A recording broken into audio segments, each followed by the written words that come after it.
This is problem 1-62. It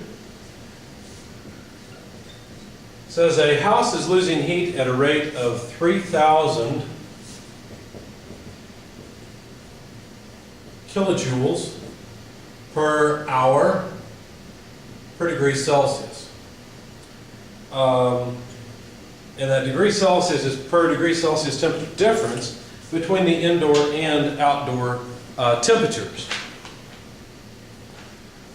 Express the rate of heat loss from this house per Kelvin, per degree Fahrenheit, and Rankine difference between the indoor and outdoor temperature. Notice they're really hammering on this difference word, and there's a reason for that. What does this mean? Well, let's see. This means that we've got a house. The house loses heat at this rate that's given. Now let's say that the temperature inside was 21 degrees Celsius and the temperature outside was 20 degrees Celsius. Then the heat loss rate from this house would just be 3,000 kilojoules per hour. Nothing more, nothing less. That's just what it would be. Now let's say the temperature dropped down to 19 degrees Celsius. Well, then the heat loss rate would be 6,000 kilojoules per hour. And so on and so forth. You could keep dropping by 1 degree and the heat loss rate would increase by 3,000 kilojoules per hour. So if that's what's going on, then really this degree Celsius here is referencing a difference. See how there's a delta T between these two? So it's the difference in temperature between these two that gives us our heat loss rate. So really, to get queued up, we have to multiply it by the difference in temperature between the indoor and outdoor temperature. And so basically, temperature inside less temperature outside.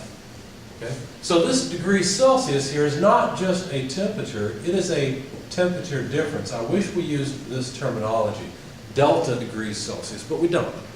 Okay? Because there's a big difference between a difference in temperature versus a temperature. They're totally different things.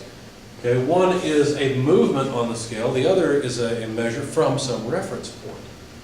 Okay, so anyway, this is really what they're dealing with, and this should clarify it, because basically a change by 1 degree Celsius is the same change in Kelvin. If the temperature outside goes up by 1 degree Celsius, then it's gone up by 1 Kelvin.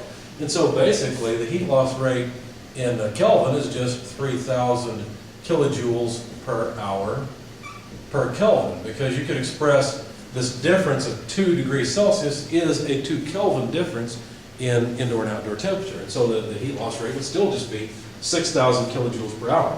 Now to go to degrees Fahrenheit, or even Rankine, what we would need to do is multiply by a conversion factor. Now that conversion factor will get us from degrees Celsius, which there is 1 degree Celsius difference for every 1.8 degree Fahrenheit difference. In other words, if the temperature outside goes down by 1 degree Celsius, it will go down by 1.8 Fahrenheit.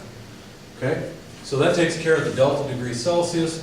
And if you do that, then what you'd find is that the heat loss rate is about 1,667 kilojoules per hour per degree Fahrenheit. Okay, so that would express the heat loss rate as they requested. Now, once again, I would suggest putting this delta degree Fahrenheit so that you know what you're talking about. You should always know whether the temperature you're dealing with in a problem is a difference in temperature or a temperature measurement from some reference point, even if that reference point is absolute zero. You need to know when you're talking about a temperature difference versus a temperature. Okay? Now, how about Rankine? Well, the scale size, or the unit size on the Fahrenheit scale is the same as it is on the Rankine scale. It's just like having two rulers that don't have the same zero reference point, right? I mean, you have one ruler set up where it's 0 is here, an inch is here, 2 inches is here, and so on. And another ruler that's also an inch ruler, but its zeros back here. It's 1 is here, it's 2 is here, it's 3 is here. Then the difference between 3 and 4 is the same as the difference between 0 and 1, because they're both just measuring unit sizes of 1 inch. So basically this is the same thing as 1667 kilojoules per hour per Rankine. Now be careful, we don't say degrees Rankine and we don't say degrees Kelvin, we just simply say Rankine and Kelvin. Okay, so there's your result.